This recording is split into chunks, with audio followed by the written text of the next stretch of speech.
Is Donald Trump serious about ending the war with Iran? And if he is, why are there reports the U.S. is sending thousands more troops to the Middle East?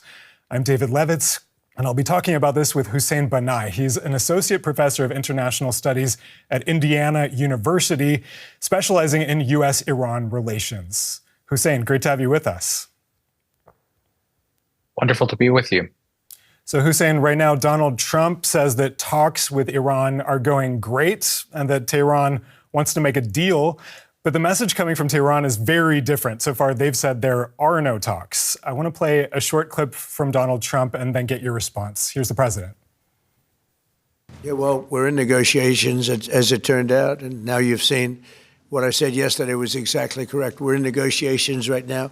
They're doing it along with Marco, JD. We have a number of people doing it. And the other side, I can tell you, they'd like to make a deal.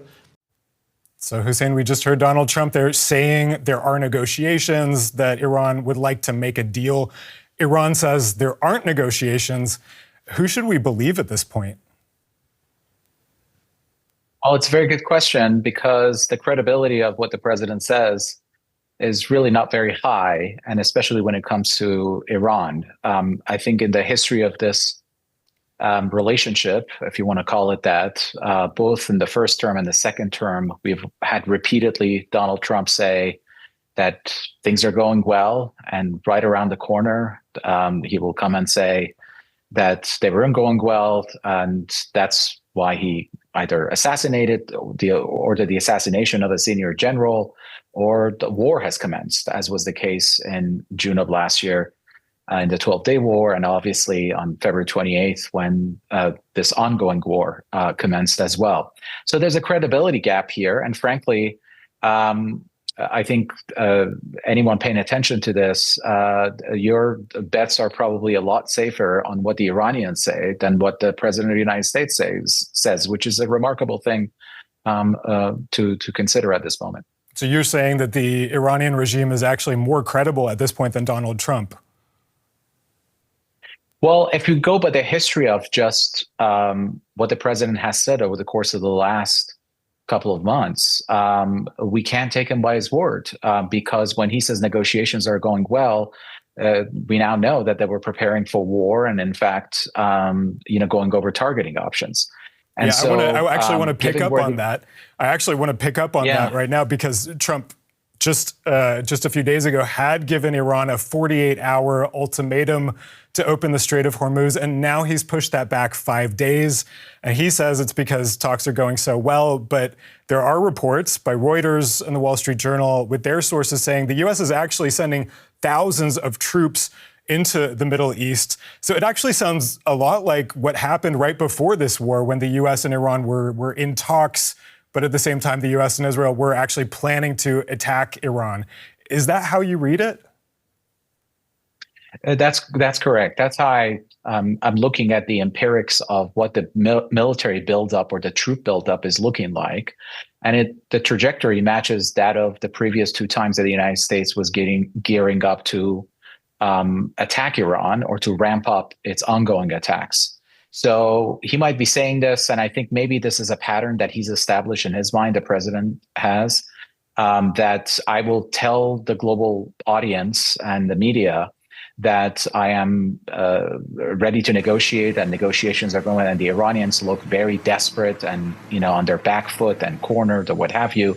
And all the while, he's really preparing to really ramp up the stakes and in this case, maybe order a ground invasion.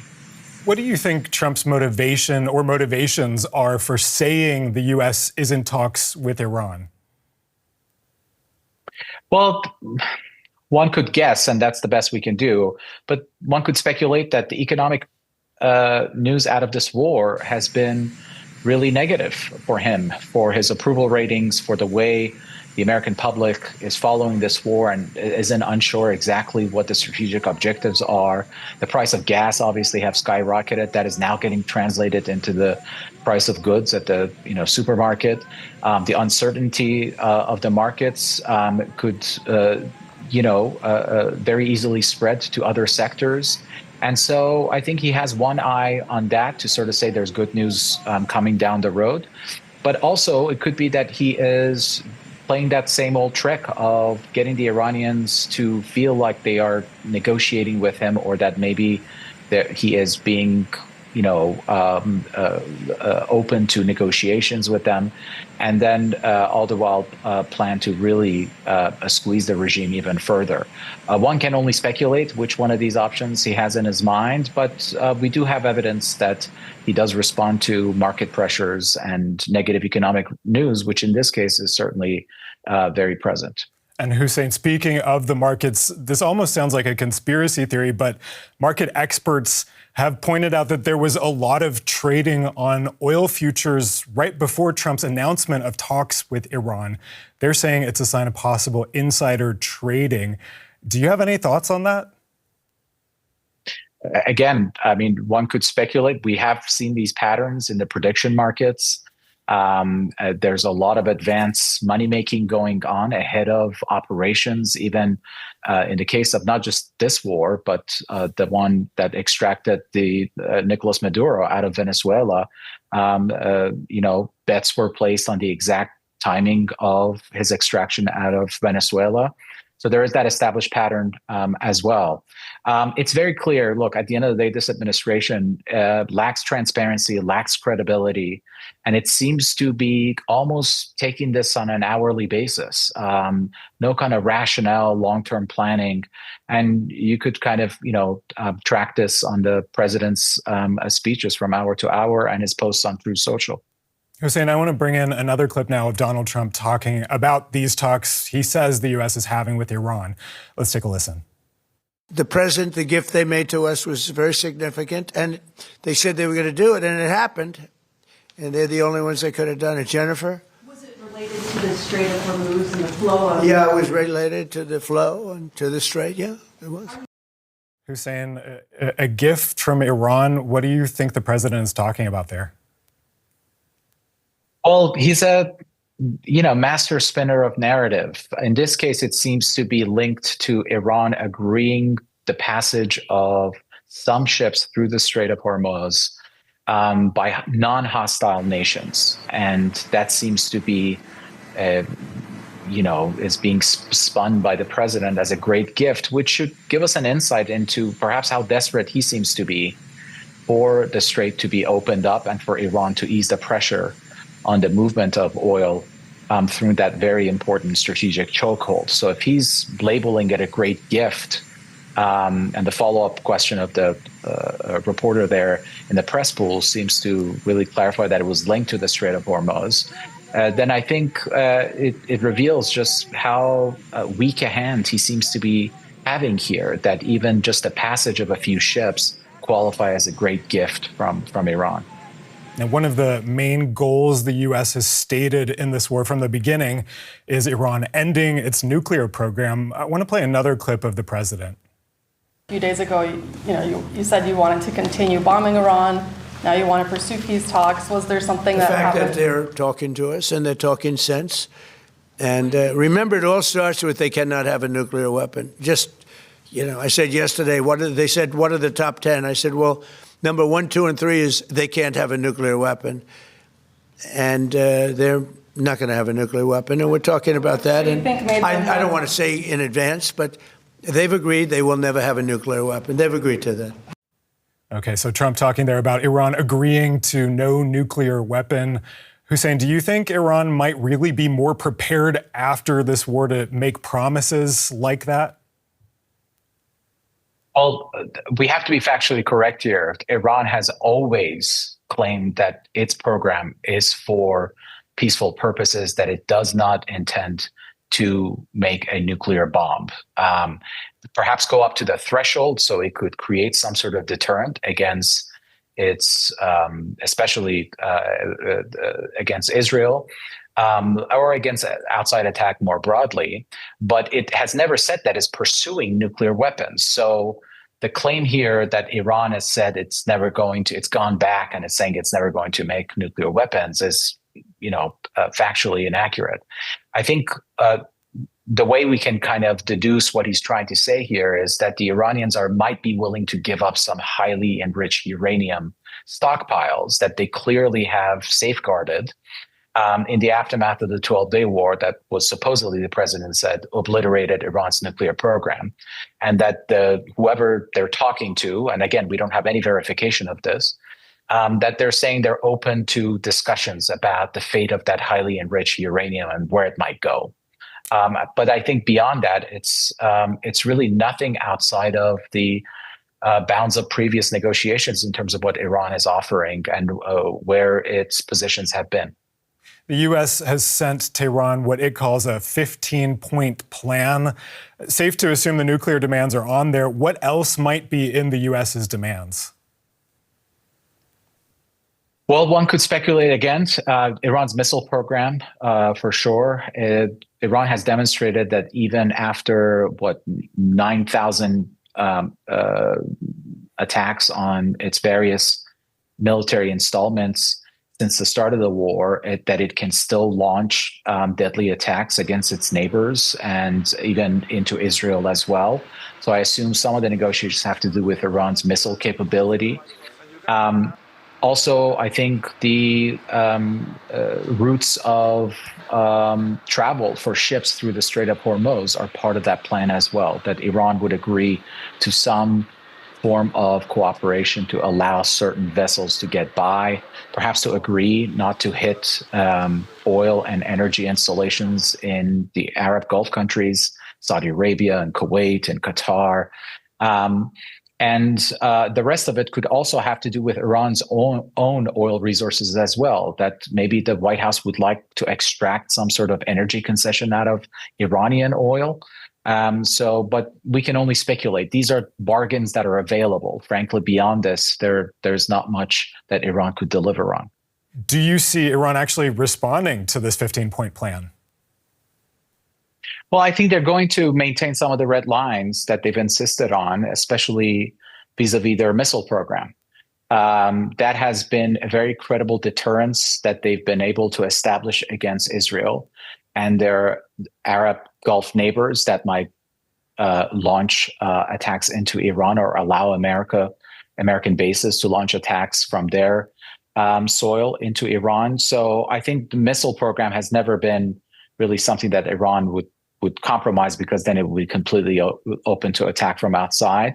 On the nuclear issue, I think there is room here that if Iran gets certain guarantees that it would not be attacked, that it could maybe move that highly enriched uranium to a neutral facility or have it be safeguarded by the Russians or someone else. But again, these are details that have to be worked out by highly technical experts in this area, and not between Iran's embattled foreign minister and the president's son-in-law and his Gulf partners, Steve Witkoff and Jared Kushner, of course. So I think the Iranians this time around would really want to have reassurances and credible guarantees that they will not be negotiating for nothing and get attacked in the middle of it again.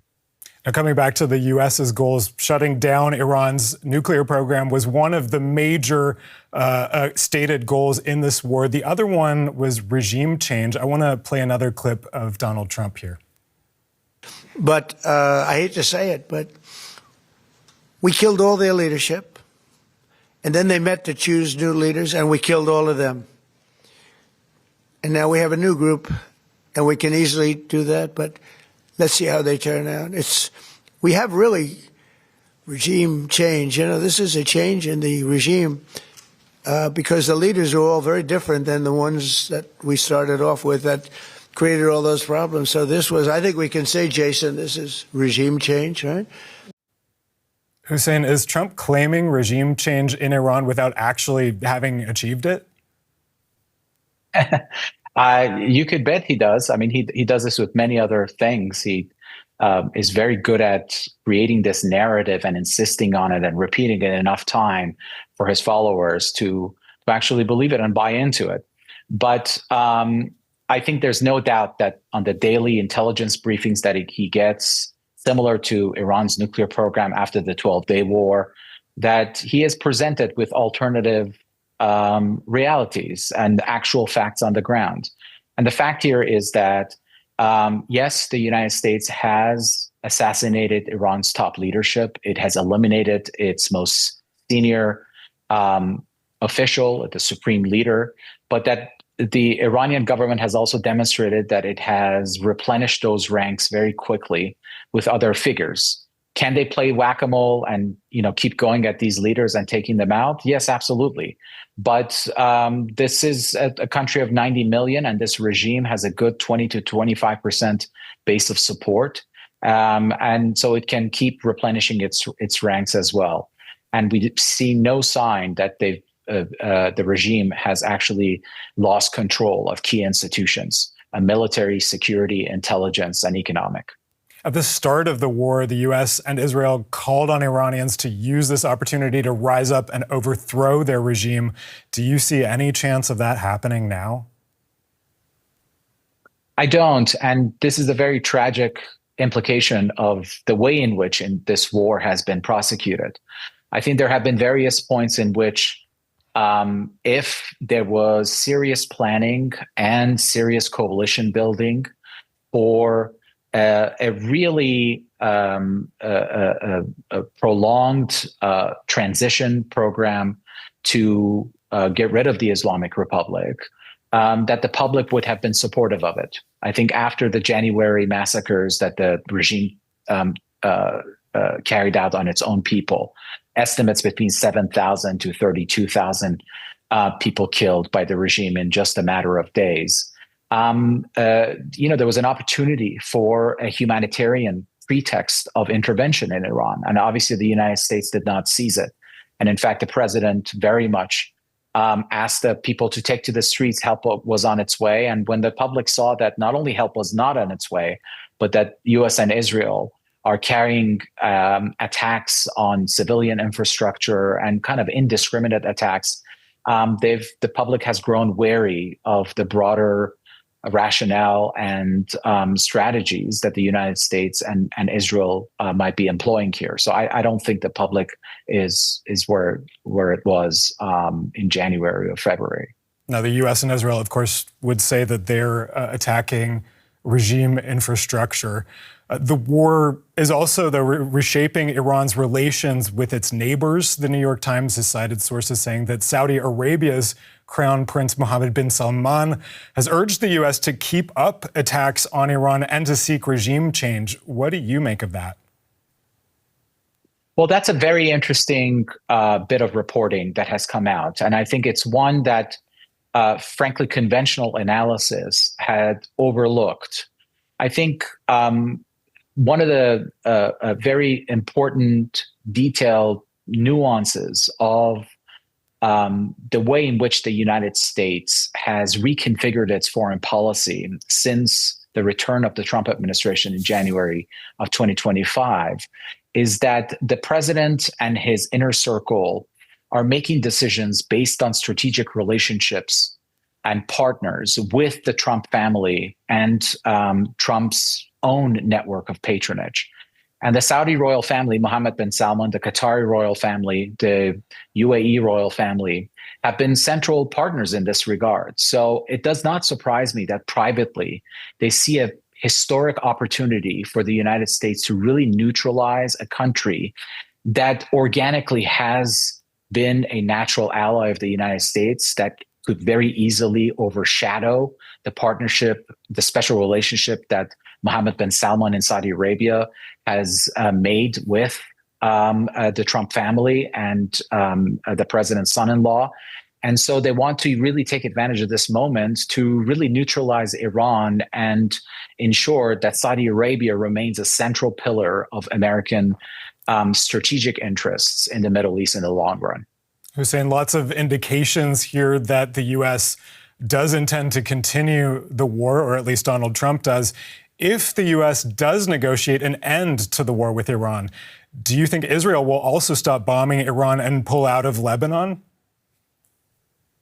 It's a very good question. I'm less optimistic about Israel ending any operation in Lebanon, and that primarily has to do with the shared border between the two countries, and Israel would like very much to have that option open to always neutralize any possible threat coming from Hezbollah, from southern Lebanon. But when it comes to Iran, I think I'd be curious to watch and see how the United States draws the red lines, and the Trump administration specifically, when it comes to Israeli actions in Iran. In the 12-day war, if you recall, Trump was very clear when he wanted Netanyahu to stop. And Netanyahu had no option but to stop, because without American assistance, he could not continue. Is it going to be the same case in this regard? There have been some indications where Israel hit, for instance, an oil refinery that Trump was not happy about. He communicated that very quickly over social media, and the Israeli targeting immediately went back to military targets again.